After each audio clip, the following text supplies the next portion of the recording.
Hello friends, welcome back my YouTube channel. आज का हमारा टॉपिक है क्यूब, घन। घन के क्वेश्चनों को करने से पहले हम घन के बारे में सीखेंगे कि आखिर घन क्या होता है। घन की एक इमेज से हम और उसको क्लियर करके समझने की कोशिश करेंगे और सबसे लास्ट में हम उन क्वेश्चनों के बारे में डिस्कस करेंगे जो आप सीखने के बाद फुल कॉन्फिडेंस के साथ एग्जाम में गलत करके आते हैं और कहते हैं कि हम तो 100% सही करके आए, पता नहीं क्वेश्चन कैसे गलत हो गया। तो आइए सबसे पहले हम सीखते हैं कि क्यूब, घन क्या होता है। एक इमेज के माध्यम से देखते हैं।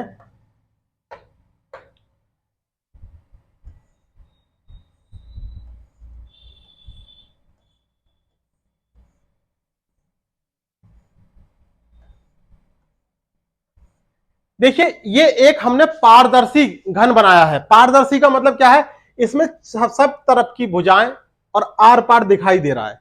अगर हम इसके बारे में थोड़ा सा डिटेल से समझें, क्योंकि सब कुछ बेस यही है। अगर आपने इसको समझ लिया तो इसके बाद इसके क्वेश्चन तो आप चुटकी बजाते ही हल कर लेंगे।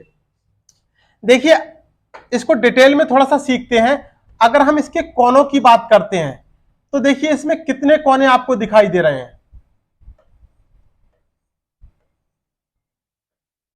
8 कोने।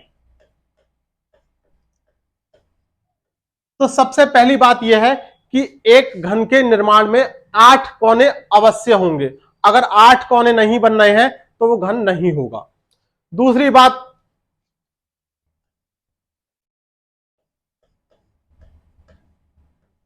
6 सतहें होती हैं।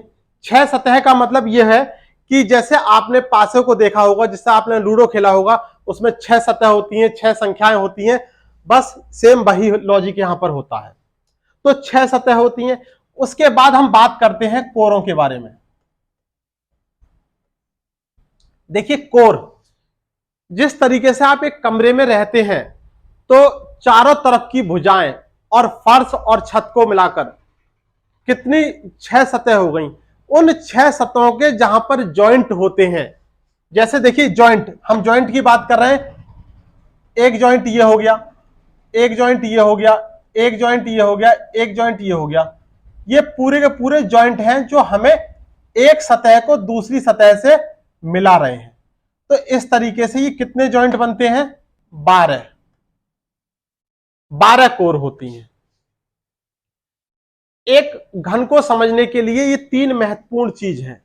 अब यहां पर जब क्वेश्चन आएंगे तो कैसे कहा जाएगा कि एक घन को बराबर बराबर छोटे छोटे टुकड़ों में विभाजित किया जाता है। तो सबसे पहले हम घन को विभाजित करना सीखते हैं कि घन को विभाजित कैसे किया जाएगा।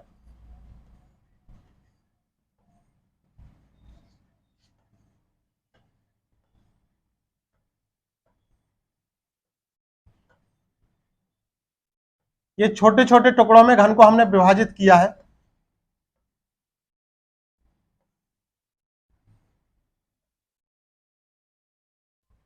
मान लीजिए ये आपका एक्स लंबाई का घन है। ये आपका एक्स लंबाई है, चाहे वो सेंटीमीटर में हो या मीटर में हो, और इसको बाई लंबाई के छोटे छोटे टुकड़ों में विभाजित किया जा रहा है। एक्स लंबाई के घन को बाई लंबाई के छोटे छोटे घनों में विभाजित किया जा रहा है। तो यहां से एक वैल्यू निकल कर आती है एन। यानी एन बराबर क्या होता है?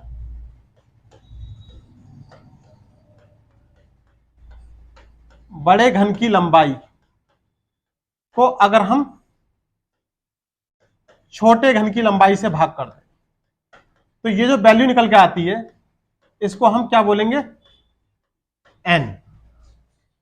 क्या मतलब हमने समझा कि एक्स लंबाई के एक बड़े घन को बाई लंबाई के एक छोटे छोटे घनों में विभाजित किया जाता है, तब ये वैल्यू निकल के आ गई एन। अब देखिए थोड़ा सा डिटेल में समझते हैं इसको, इसके बाद इसमें कुछ भी नहीं बचता। ये हमें एक कोने वाला जो घन दिखाई दे रहा है,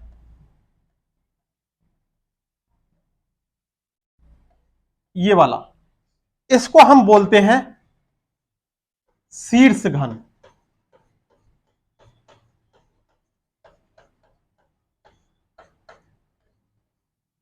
अगर एक घन को आप विभाजित करेंगे तो यह संख्या निश्चित रूप से हमेशा 8 ही रहेगी। शीर्ष घनों की संख्या, किसी भी घन में शीर्ष घनों की संख्या हमेशा 8 रहती है। या इसको यह समझिए कि ऐसे घन जिसमें 3 सतह दिखाई देती हो, जिसमें 3 सतह दिखाई देती हो, उनको क्या बोलते हैं? शीर्ष घन। ऐसे घनों की संख्या हमेशा 8 होती है विभाजन के पश्चात। आइए देखिए आगे, देखिए इस वाले घन को देखते हैं, जहां पर 2 सतह दिखाई देंगी उस घन को बोलेंगे मध्य घन।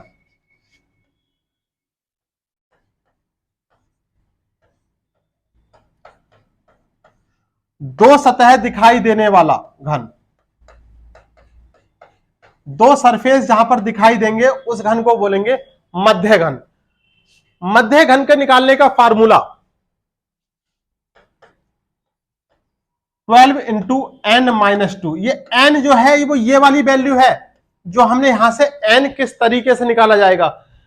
एक्स लंबाई के एक बड़े घन को वाई लंबाई के छोटे छोटे घनों में अगर विभाजित किया जाएगा तो वहां से हमें एन की वैल्यू निकल कर आएगी। उसके बाद मध्य घन को हम कैसे निकालेंगे? 12 इंटू एन माइनस 2। ये 12 कहां से आता है? ये 12 हमारे पास जो कोर होती है हमने वहां से 12 को लिया है। बच्चों बहुत ध्यान से समझिए, बहुत ही अच्छा टॉपिक है। एक बार बस ये बेसिक आपने कॉन्सेप्ट समझ लिया, इसके बाद क्वेश्चन तो आप बहुत ही आसानी से हल करना सीख जाएंगे। मध्य घन वो घन जिसमें 2 सतह हमें दिखाई देती हैं। एक घन में या एक पासे में हमें नॉर्मल तरीके से केवल 3 सतह ही दिखाई दे सकती हैं। होती कितनी सतह है? 6 सतह, लेकिन केवल 3 सतह ही हम एक बार में देख सकते हैं। ऐसे ही घन में हमें यहां पर इस विभाजन के पश्चात वो जहां पर 2 सतह दिखाई दे उनको हम क्या बोलेंगे? मध्य घन। इसके बाद ये देखिए, ऐसे घन जहां पर विभाजन के बाद एक ही सतह दिखाई देगी उसको क्या बोलेंगे?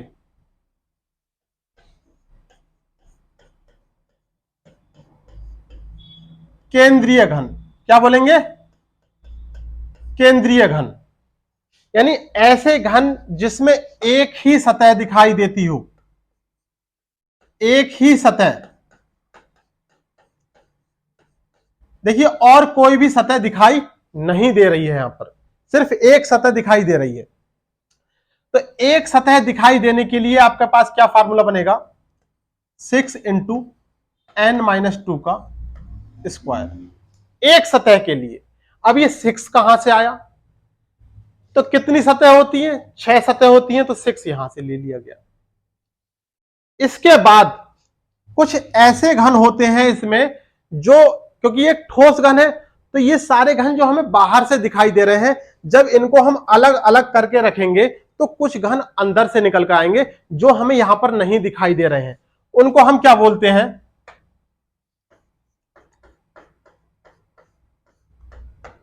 अंतः केंद्रीय घन।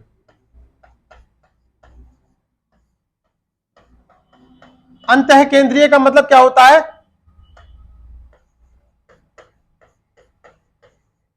जो दिखाई ना दे।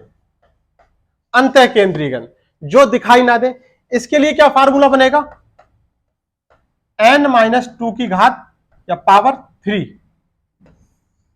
अंतः केंद्रीय घन के लिए क्या बनना है? देखिए फिर से, n माइनस 2 की पावर 3। सिंपल सा लॉजिक, केवल इतने ही फार्मूले हैं। कितने? एक, सबसे पहले हमने n की वैल्यू निकाली कि n कैसे निकलेगा। उसके बाद शीर्ष घन हमेशा 8 रहेंगे, इसके लिए कोई भी फार्मूले की आवश्यकता नहीं है। मध्य घन जिसमें 2 सतह दिखाई देती हो, उसके लिए 12 इंटू एन माइनस 2। केंद्रीय घन जिसकी एक सतह दिखाई देती हो, उसका 6 इंटू एन माइनस 2 का स्क्वायर होल स्क्वायर। और अंतः केंद्रीय घन जिसमें एक भी सतह न दिखाई देती हो, n माइनस 2 की पावर 3 क्यूब। तो इस तरीके से ये फार्मूले हैं। और एक फार्मूला और यहां से रह जाता है कि आपसे कहेगा कि एक विभाजन, एक बड़े घन को छोटे छोटे टुकड़ों में बंटवारे के बाद, विभाजन के बाद कुल कितने घन बनेंगे? तो देखिए क्यूब का फार्मूला आपको बहुत अच्छे से पता है, उसे बताने की जरूरत ही नहीं है। क्यूब हम किसी भी संख्या के पावर 3 करके निकालते हैं, तो पावर 3 करना बहुत आसान काम होता है, वैल्यू निकल कर आ जाती है। इस इमेज के साथ आपका पूरा का पूरा क्यूब खत्म, फिनिश। अब ये भी जो भी हमने सीखा है इसको बस हम ठीक से अप्लाई करना सीखेंगे, क्योंकि इतना सीखने के बाद भी हम क्वेश्चनों को एग्जाम में गलत कर देते हैं। हम उस पर भी चर्चा करेंगे कि कहां गलत होता है और किस तरीके से हम क्वेश्चन को सही लैंग्वेज ना समझ पाने के कारण गलत करते हैं। आइए अब इसके टॉपिक, इसके एक एक टाइप के क्वेश्चन को देखते हैं। देखिए सबसे पहले हमने एकदम बेसिक क्वेश्चन लिया है और देखिए यूपीपीएससी का आया हुआ क्वेश्चन है ये पहला वाला क्वेश्चन देखिए आपका क्या है कि एक 18 सेंटीमीटर के ठोस घन से यदि 3 सेंटीमीटर, देखिए बड़ा घन की भुजा कितनी है 18। अब आपको इमेज बनाने की जरूरत नहीं है, इमेज केवल आपको सीखने के लिए था। एक बार आपने सीख लिया, अब इमेज की कतई आवश्यकता नहीं है। एक बड़े घन को 18 सेंटीमीटर बड़े ठोस घन को 3 सेंटीमीटर के छोटे छोटे घन बनाए जाए या टुकड़े किए जाए तो कुल कितने घन बनेंगे। तो सबसे पहले हमने यहां से देखिए क्वेश्चन नंबर 1 देखा। सबसे पहले हम यहां से n की वैल्यू निकालेंगे। n की वैल्यू क्या है, बड़े घन की लंबाई 18 18 और छोटे घन की लंबाई 3, क्या निकल के आ गई 6 सेंटीमीटर। n की वैल्यू 6 सेंटीमीटर निकल के आ गई। इसको सेंटीमीटर बोलने की कतई आवश्यकता नहीं है, क्योंकि आपको सिर्फ यहां से n की वैल्यू चाहिए, इसलिए इसको सेंटीमीटर, वैल्यू सेंटीमीटर में ही आ रही है, n की वैल्यू सेंटीमीटर में ही आ रही है, लेकिन सेंटीमीटर की आवश्यकता ही नहीं है आपके लिए। अब आपसे कह रहा है कि कुल कितने घन बनेंगे, तो आपको क्या करना है n क्यूब यानी 6 की पावर 3, और 6 की पावर 3 की मतलब कितना होता है 6 से या 6 की 6 से 3 बार मल्टीप्लाई 216। इस तरीके से ये जो पहला वाला ऑप्शन है ये इसका आंसर हो जाएगा।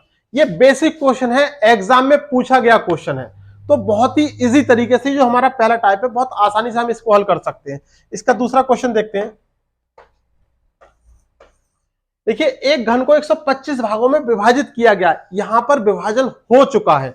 विभाजन होने का मतलब क्या है कि n क्यूब की वैल्यू दे रखी है 125, और इस विभाजन से प्राप्त छोटे घन की भुजा, यानी छोटा घन हमने क्या इमेज बनाई थी 22, छोटे घन की भुजा जो है 3 सेंटीमीटर दे रखी है, तो बड़े घन की भुजा ज्ञात कीजिए।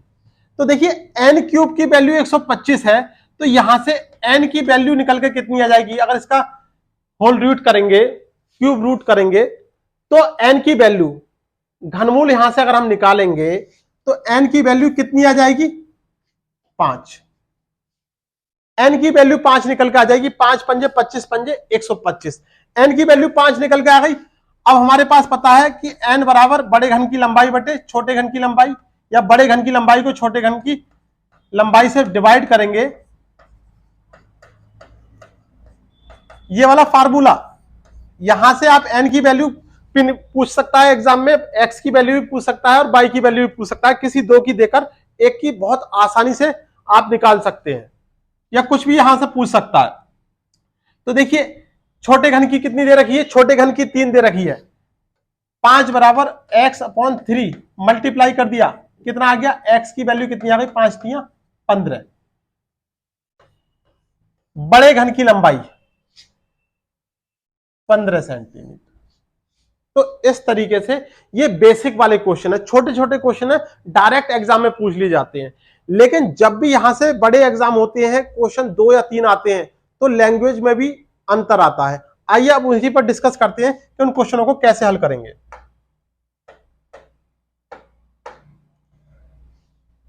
देखिए सबसे पहला टाइप है इसमें, अब ये क्वेश्चन है कि एक 12 सेंटीमीटर के ठोस घन से यदि 2 सेंटीमीटर के छोटे छोटे घन बनाए जाए। डिटेल दे दी कि 12 सेंटीमीटर के एक बड़े घन को 2 सेंटीमीटर के छोटे छोटे टुकड़ों में विभाजित कर दिया गया है। तो पहला क्वेश्चन कि कुल कितने घन बनेंगे, कुल कितने घन बनेंगे। देखिए यहां से सबसे पहला काम कि हमने n की वैल्यू निकालनी है, n की वैल्यू निकाल दी 6 आ गई। ये तो आपको निकालनी है n की वैल्यू निकाले बिना तो काम बनेगा ही नहीं।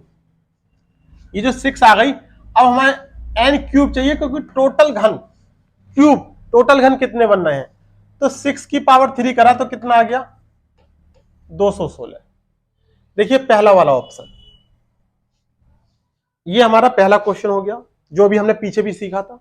दूसरा क्वेश्चन देखिए, शीर्ष घनों की संख्या, इसमें कुछ करना ही नहीं है, शीर्ष घन पूछे आंख बंद करके 8 उत्तर लगा देंगे। शीर्ष घन के लिए कोई फार्मूले की जरूरत आपको है ही नहीं, क्योंकि एक घन में हमेशा 8 कोने होते हैं, ये यूनिवर्सल ट्रुथ है। मध्य घनों की संख्या बताइए, तीसरा वाला क्वेश्चन देखिए, मध्य घनों की संख्या। मध्य घन का मतलब क्या हो गया, ऐसे घन जिसकी दो सतह दिखाई देती हो।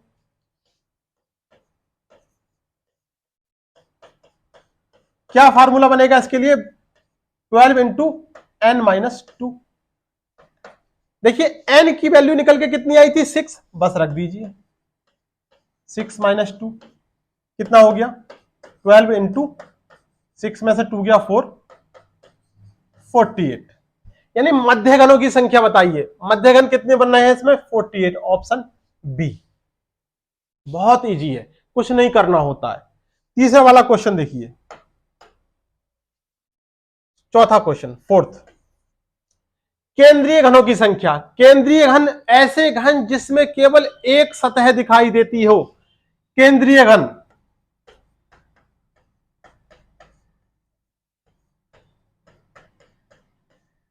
कितनी सतह होती है 6, n माइनस 2 का स्क्वायर कर दिया, 6 इंटू एन कितना है, देखिए 6 ही है हमारे पास, n माइनस 2 का होल स्क्वायर, 6 ये वाला यहां 6 में से 2 गया 4, 4 का स्क्वायर कितना हो गया 16, 96। देखिए 6 इंटू 6 माइनस 2 4, 4 का स्क्वायर 16, 16 की मल्टीप्लाई करी कितना आ गया 96। केंद्रीय घनों की संख्या कितनी आ गई 96 आ गई। नेक्स्ट क्वेश्चन देखिए,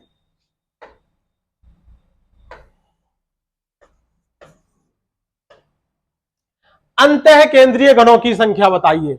अंतः केंद्रीय के लिए क्या बताया है, ये फॉर्मूले आपके लिए बार बार रिवीजन इसलिए करा रहे हैं कि आपको याद रहे, बार बार देखोगे तो आपको बहुत ही इजी तरीके से बहुत आसानी से समझ में आएगा।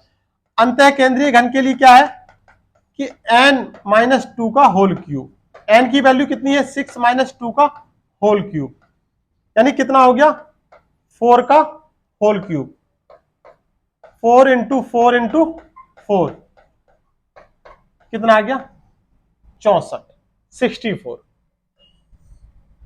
अंतः केंद्रीय घनों की संख्या कितनी हो गई 64 हो गई। अगर आपको क्रॉस चेक करना है, क्योंकि हमारे पास यहां सारे घन आ गए कि एक सतह दिखने वाले, दो सतह दिखने वाले, तीन सतह दिखने वाले, और जो जिसकी एक भी सतह नहीं दिखाई देती है। अगर आप इनका योग करेंगे 8 का 48 का 96 का 64 का, तो आपको टोटल वैल्यू जो है, जो आपके टोटल घन बन के आ रहे हैं, ये जो टोटल घन बन के आ रहे हैं, ये एग्जैक्ट ये वैल्यू बैठेगी। तो इस तरीके से आप क्रॉस चेक भी कर सकते हैं। अब हम बात करेंगे कि एग्जाम में आपसे क्वेश्चन सीधे ये ना देकर, मध्य घन ना पूछकर, केंद्रीय घन ना पूछकर, अंतः केंद्रीय घन ना पूछकर, किस तरीके से दूसरी लैंग्वेज में क्वेश्चन पूछ सकता है। आइए देखिए उसको भी।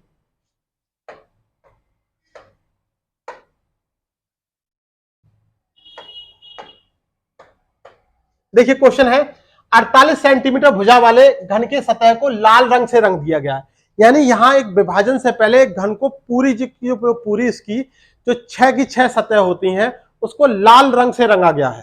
यानी 48 सेंटीमीटर भुजा वाले घन की सतह को लाल रंग से रंग दिया गया है तथा इसे 12 सेंटीमीटर भुजा वाले छोटे छोटे टुकड़ों में विभाजित किया गया है। वेरी गुड, कुछ नहीं करना, सबसे पहले हमारा काम है एन की वैल्यू निकालना।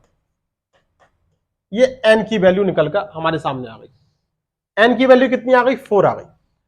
अब देखते हैं, तो सबसे पहला क्वेश्चन है कितने ऐसे घन होंगे जिसमें 3 सतह लाल हो। अब यहां पर क्या पूछा है, शीर्ष घन नहीं पूछा है, यहां पूछा है कितने ऐसे घन होंगे जिसकी 3 सतह लाल हो। तो कलर से कोई दिक्कत नहीं है, 3 सतह लाल, क्योंकि एक ही कलर का क्वेश्चन है, 3 सतह लाल की बात कर रहा है। जहां पर 3 सतह की अगर बात कर रहा है तो आपको कुछ नहीं करना, 3 सतह का मतलब है शीर्ष घन, और शीर्ष घन हमेशा कितने होते हैं? 8 होते हैं। दूसरा क्वेश्चन देखिए, कितने ऐसे घन हैं जिसमें केवल 2 सतह लाल हो? 2 सतह लाल। 12 इंटू n-2 कितना हो गया? 12 इंटू 4-2, 12 इंटू 2 कितनी वैल्यू आ गई? 24। कितने ऐसे घन हैं जिनकी 2 सतह हो? तो हमसे क्या पूछा गया है? मध्य घन के बारे में। तो मध्य घन के लिए क्या फार्मूला है? 12 इंटू n-2। तो इस तरीके से यहां पे क्या वैल्यू निकल के आ गई? 24 आ गई। तीसरा क्वेश्चन देखिए, कितने ऐसे घन हैं जिनकी केवल एक सतह दिखाई दे रही है? एक सतह के लिए क्या है? 6 इंटू n-2 का स्क्वायर। n की वैल्यू कितनी है? 4-2 का स्क्वायर। तो कितना हो गया? 6 इंटू, यहां से कितना बचा? 2, और 2 का स्क्वायर कितना हो गया? 4। तो यहां से भी वैल्यू क्या निकल के आ गई? 24, 24। क्या करा हमने? एक सतह का फार्मूला लगाया और जो भी वैल्यू थी केवल n की वैल्यू पुट करनी है, बाकी सब कुछ तो दिया हुआ है। तो कितना निकल के आ गया? 24। नेक्स्ट क्वेश्चन देखिए,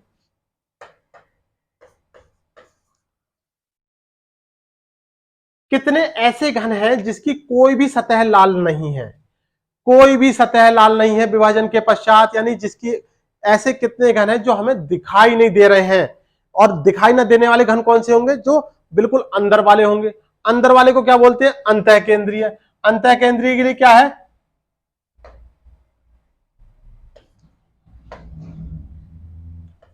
n-2 की पावर 3। n की वैल्यू कितनी है? 4। 4-2 की पावर 3 यानी 2 की पावर 3 कितना हो गया? 8। अंतः केंद्रीय घनों की संख्या कितनी आ गई? 8 आ गई। नेक्स्ट क्वेश्चन, ऐसे कितने घन हैं जिसकी चारों सतह लाल हो? देखिए, चारों सतह लाल। ऐसे कितने घन हैं जिसके चारों सतह लाल हो? तो या तो 3 सतह हो सकती हैं, या 2 सतह हो सकती हैं, या एक सतह हो सकती है, या एक भी सतह नहीं हो सकती है। ना 4 सतह हो सकती है, ना 5 सतह हो सकती है, ना 6 होती है। हमें केवल और केवल 3 सतह तक के बारे में ही देखना है। तो यहां से क्या उत्तर निकल के आएगा? कि एक भी सतह नहीं। यानी एक क्वेश्चन को, अभी तक हमने क्या सीखा? रिमाइंडर करते हैं, एक क्वेश्चन को 2 तरीके से पूछा जा सकता है, या तो केंद्रीय, अंतः केंद्रीय, शीर्षघन या मध्यघन, या फिर एक सतह रंगीन, 2 सतह रंगीन, 3 सतह, इस तरीके से पूछा जा सकता है। ठीक है, आइए आगे चल के देखते हैं।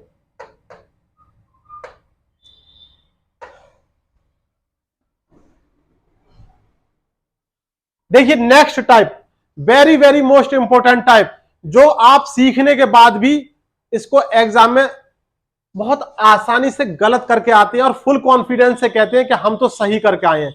यहां पर गलती क्या होती है, इसी को हमें सीखना है, समझना है। बहुत ही महत्वपूर्ण टाइप है ये, इसको बहुत ही आराम से समझिए। देखिए क्वेश्चन पढ़ते हैं, एक रंगे हुए घन को कुल 216 छोटे छोटे घनों में विभाजित किया गया है। ठीक है, चलो मान लीजिए विभाजित हो गया। हमने यहां से क्या वैल्यू निकाली कि n की वैल्यू निकल के कितनी आ गई? n की वैल्यू आ गई 6 निकल के। ये कंफर्म है कि n का क्यूब 216 जो है 6 का क्यूब है। यहां से n की वैल्यू निकल के आ गई। अब देखिए पहला सवाल देखते हैं। हम क्या करते हैं कि अच्छा, ऐसे कितने छोटे छोटे घन बनेंगे जिसकी कम से कम एक सतह रंगी हुई हो? हमने डायरेक्ट एग्जाम में क्वेश्चन आया, एक सतह के लिए क्या फार्मूला है? 6 इंटू n-2 का स्क्वायर, और उसमें वैल्यू पुट करी और आंसर ऑप्शन में भी होता है वो, और हम उसको सही करके आ जाते हैं। और जब घर आके देखते हैं तो बस हमें उसी को देखना है, उसी को सीखना है। अब देखिए क्या है, ये क्या है? कम से कम। पॉइंट क्या है? कम से कम। इसको समझिए। इसको एक छोटे से एग्जाम्पल से समझते हैं कि जैसे मान लीजिए कि मोहन ने अपने लड़के को मार्केट में भेजा। मोहन ने अपने लड़के को मार्केट में भेजा और कहा कि बेटा सब्जी ले आना। वो सब्जी लेके आ गया। फिर उसने पापा से कहा कि पापा मैं सब्जी लेकर आ गया, और बहुत भीड़ थी मार्केट में। तो पापा ने उससे पूछा कि अच्छा बेटा ये बताओ कि लगभग कितने लोग होंगे मार्केट में? तो तो पापा के ऐसे होंगे कम से कम 5 लोग या कम से कम 50 लोग, ऐसा समझो, कम से कम 50 लोग। तो इस कम से कम 50 को हमें समझना है। इस कम से कम 50 का मतलब यह है कि 50 तो होंगे ही होंगे, 60 भी, 70 भी, 80 भी, 90 भी, 100 भी, इनफाइनाइट भी। कम से कम 50 का मतलब 49 नहीं हो सकते, 48 नहीं हो सकते, 47 नहीं हो सकते, 46 नहीं हो सकते। कम से कम 50 का मतलब यह है कि 50 से ऊपर कितने भी हो सकते हैं, लेकिन 50 से नीचे एक भी नहीं चलेगा। अब इतनी सी बात यह है कि कम से कम एक सतह रंगी हो। तो कम से कम एक सतह का मतलब, रंगी हुई का मतलब यह है कि एक सतह तो चल जाएगी, दो भी चल जाएगी, तीन भी चल जाएगी। देखिए इसको एक इमेज के माध्यम से समझते हैं। देखिए एक घन में कुल कितनी सतह होती हैं? 6 सतह होती हैं। अब कम से कम एक सतह की बात कर रहा है, तो ठीक है, एक तो होना ही चाहिए, दो भी चल जाएगा, क्योंकि कम से कम एक है, तो एक से अधिक सब चल जाएंगे। लेकिन यहां पे कैसे चलेंगे? क्योंकि हमें एक घन में, एक पासे में केवल 3 सतह ही दिखाई देती है, तो 3 सतह वाला भी चलेगा। 4 का कोई मतलब नहीं, 5 का कोई मतलब नहीं, 6 का हमें कोई मतलब नहीं रखना। यानी कम से कम एक सतह रंगी हुई की बात कर रहा है, तो यहां पर हमें एक सतह वाला फार्मूला भी देखना है, दो सतह वाला फार्मूला भी देखना है, तीन सतह वाला फार्मूला भी देखना है, और इन तीनों को मिलाकर तब हमें आंसर देना है। आइए पहला क्वेश्चन देखते हैं इसका। कम से कम एक सतह है, तो देखिए एन की वैल्यू है, तो यहां पे एक सतह के लिए क्या फार्मूला होता है? 6 इंटू एन माइनस 2 का स्क्वायर। दो सतह के लिए क्या फार्मूला होगा? Plus n minus 2। और तीन सतह के लिए कोई फार्मूले की जरूरत ही नहीं है, यहां पे वैल्यू हमेशा 8 ही होगी। इसके जहां पर हम एन की वैल्यू रख देंगे और आंसर हमारे सामने आएगा। देखिए कितना होगा? 6। देखिए डायरेक्ट करते हैं एक लाइन में, 6 में से 2 गया 4, और 4 का स्क्वायर कितना हो गया? 16। 12 इंटू 6 में से 2 गया 4, 4 यहां पर 4 ही लिखते हैं, 8। 96 प्लस 48 प्लस 8, कितनी वैल्यू आ गई? 8 और 8 16 और 6 22, 9 और 4 13 और 2 15, 152। देखिए कहां पर है? यह है 152। यानी हमने क्या करा कि कम से कम देखा, एक सतह रंगी हुई देखी, तो हमें तीनों, एक सतह वाला फार्मूला, दो सतह वाला फार्मूला, तीन सतह वाला फार्मूला, तीनों ही लगाने हैं। हम क्या करते हैं एग्जाम में? अच्छा एक सतह की बात कर रहा है, यहां तो कुछ करना ही नहीं है, 6 इंटू एन माइनस 2 का स्क्वायर लगाया और खेल खत्म।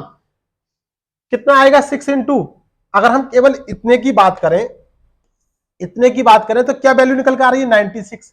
अच्छा ऑप्शन में तो 96 भी है, हमने लगा दिया, बहुत खुश हो गए।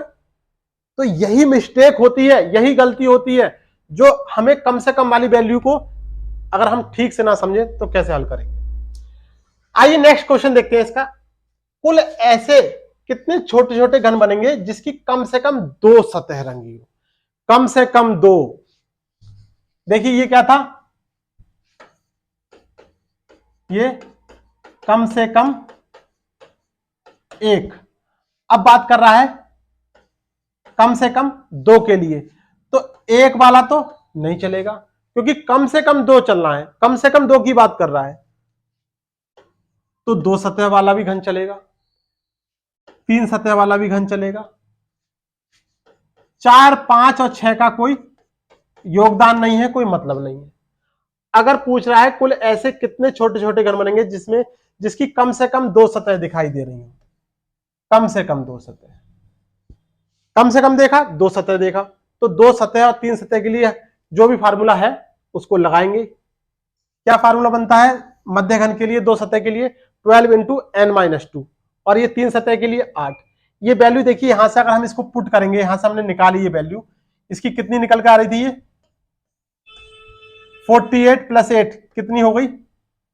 56। कितना है इसका आंसर? 56। कुल ऐसे कितने छोटे घन बनेंगे जिसकी कम से कम दो सतह हो? तो 2 सतह के लिए क्या होता है 12 इंटू एन माइनस 2 और 3 सतह के लिए 8।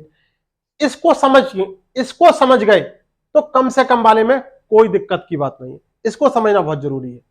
यहां कह रहा है, नेक्स्ट क्वेश्चन देखते हैं कि ऐसे कितने छोटे छोटे घन बनेंगे जिसकी कम से कम 3 सतह रंगी हुई हो। तो अगर हम बात करें 3 सतह के लिए, तो ना तो यहां 1 चलेगा, ना 2 चलेगा, ना 4 चलेगा, ना तो 1 चलेगा ना 2 चलेगा, क्योंकि कम से कम 3 और 4 5 6 से तो कोई मतलब ही नहीं है। यहां केवल 3 सतह वाला ही रहेगा। तो देखिए कम से कम 3 सतह रंगी हुई हो, तो कम से कम 3 सतह के लिए 3 का कोई फार्मूला नहीं है। 3 सतह का मतलब शीर्षघन और आंख बंद करके लगा देंगे। फिर से देखिए एक बार, ये बहुत ही महत्वपूर्ण है। कम से कम 1 का मतलब 1 से ज्यादा सारे चलेंगे, लेकिन यहां हम बात कर रहे हैं क्यूब की, तो 4 सतह 5 सतह और 6 सतह से कोई मतलब नहीं है। कम से कम 2 के लिए, कम से कम 2 के लिए 2 और 3 दोनों ही सतह चलेंगी, 4 5 6 और 1 से कोई मतलब नहीं है, क्योंकि कम से कम 2 का मतलब 2 से ज्यादा तो होंगे लेकिन कम होने का मतलब नहीं बनता। ऐसे ही कम से कम 3 के लिए कि 3 तो हो, 3 से ज्यादा भी हो, लेकिन 3 से कम से 3 से कम का कोई मतलब नहीं। ये था कम से कम के लिए। इससे ही ऐसे ही एक होता है, एक टाइप होता है ज्यादा से ज्यादा के लिए। आइए उसको देखते हैं।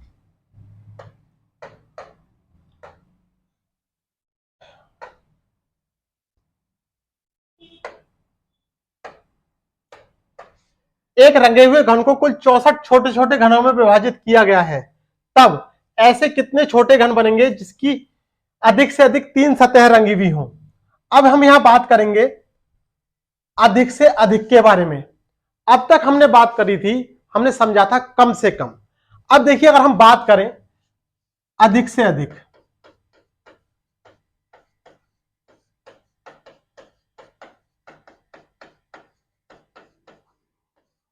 अधिक से अधिक, फिर से समझिए एग्जाम्पल। आपसे कहा गया, आपसे पूछा गया कि आपने एक दृश्य को देखा कि बताइए कितने आदमी थे। आपने कहा कि वहां पर 50 आदमी थे, तो आपने एक क्राइटेरिया फिक्स कर दिया कि 50 थे। 51 नहीं हो सकते, 52 नहीं हो सकते, 100 नहीं हो सकते। हो सकते हैं कितने, 49 हो सकते हैं, 48 हो सकते हैं, 47 हो सकते हैं, 46 हो सकते हैं, 10 हो सकते हैं, 5 हो सकते हैं और 0 भी हो सकते हैं। अगर आपने कहा 0 तो इसका मतलब अधिकतम 50 उसके अंदर आ रहा है।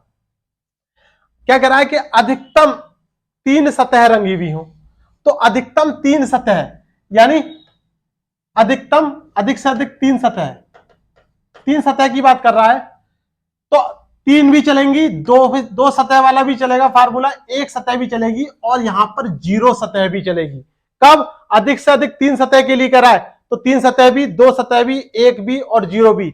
अगर आपसे कह दे कि 2 सतह अधिक से अधिक, तो 3 वाला नहीं होगा, 2 वाला, 1 वाला और 0 वाला। 0 का मतलब जिसकी एक भी सतह नहीं दिखाई दे रही। और आपसे कहे कि अधिक से अधिक 1 सतह, तो ना तो 3 वाला, ना 2 वाला, 1 सतह वाला और 0 सतह वाला। यहां पर 0 फिक्स है। 0 का मतलब अंतः केंद्रीय। ऐसे घन जो हमें नहीं दिखाई देते, उस फार्मूले का प्रयोग भी करते हुए चलेंगे।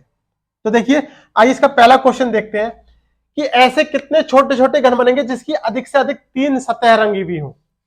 तो देखिए 0 के लिए क्या फार्मूला होता है, सबसे पहले ही देखते हैं कि 64, एन क्यूब की वैल्यू कितनी दे रखी है 64, तो यहां से एन की वैल्यू निकल के कितनी आ गई 4। 0 एन माइनस 2 की पावर 3 अंतः केंद्रीय घन के लिए, यानी ऐसे घन जो जिसकी हमें एक भी सतह ना दिखाई देती हो, 0 सतह, तो क्या फार्मूला लगा एन माइनस 2 की पावर 3। एक सतह के लिए 6 इंटू एन माइनस 2 का स्क्वायर, 2 सतह के लिए 12 इंटू एन माइनस 2 और 3 सतह के लिए 8। ये फिक्स है वैल्यू। अब इसमें केवल एन की वैल्यू पुट करनी है, 4 माइनस 2 की पावर 3, 6 इंटू 4 माइनस 2 की पावर 2, 12 इंटू 4 माइनस 2 प्लस 8। देखिए 4 में से 2 गया 2, 2 की पावर 3 का मतलब 8, और ये 2 का स्क्वायर 4, और ये 24 वैल्यू आ गई, 24 वैल्यू ये आ गई और 8 वैल्यू आ गई। कितना आंसर हो गया? 24, 48 और 8 56 और 8 64। यानी क्या वैल्यू निकल के आई? अधिक से अधिक 3 सतह 64। आप क्या करते एग्जाम में? देखा अच्छा 3 सतह है, आंख बंद करके 8 पर आंसर लगा दिया और खेल खत्म हो गया। तो ये ध्यान रखना है अधिक से अधिक और कम से कम में। अधिक से अधिक में क्या समझने वाली बात है और कम से कम में क्या थी। अब देखिए नेक्स्ट क्वेश्चन इसमें था कि कुल ऐसे कितने छोटे घन बनेंगे जिसकी अधिक से अधिक 2 सतह हो। अधिक से अधिक 2 सतह के लिए 2 वाले भी सतह चलेगी, 1 वाली सतह भी और 0 वाली अंतः केंद्रीय वाली भी। तो यहां से हमने क्या वैल्यू हटा दी?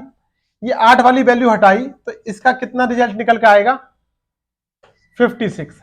यहां पे क्या आंसर होगा? 56 होगा। अधिक से अधिक एक सतह के लिए, अधिक से अधिक एक सतह के लिए क्या होगा? इतना, क्योंकि यहां पर एक सतह यानी 6 इंटू n-2 का स्क्वायर और 0 सतह यानी अंतः केंद्रीय घन, तो 24 और 8 कितना हो गया? 32। ये है ऑप्शन। तो कम से कम और ज्यादा से ज्यादा में हमें ध्यान रखना है दो ही बातों का, कि कम से कम का मतलब यह है कि वैल्यू जो भी रखी जाएगी वो कम से कम को ध्यान में रखते हुए, यानी अगर कैसे कह दिया कि कम से कम 5, तो 5 मिनिमम है, 5 से ऊपर जो भी हो। कम से कम 2, तो 2 से ऊपर की वैल्यू लेनी है, 2 से नीचे का मतलब नहीं है। अधिक से अधिक 3 कह दिया तो 3 से नीचे वाली सारी वैल्यू लेनी है। अधिक से अधिक 2 कह दिया तो 2 से नीचे वाली जितनी भी सतह है उनको सबको ध्यान में रखते हुए इस टाइप के प्रश्नों को हल करना होता है। तो इस तरीके से ये हमारा घन का पूरा ये हमने एक वीडियो बनाई है। उम्मीद करते हैं कि आपको ये टाइप या ये टॉपिक बहुत अच्छे से समझ में आया होगा। अगर आप चैनल पर नए हैं तो जल्दी से चैनल को सब्सक्राइब कीजिए और बेल आइकन के बटन को दबाना ना भूलना। आज के लिए बस इतना ही, जल्दी मिलते हैं एक नए टॉपिक के साथ नई वीडियो में। धन्यवाद।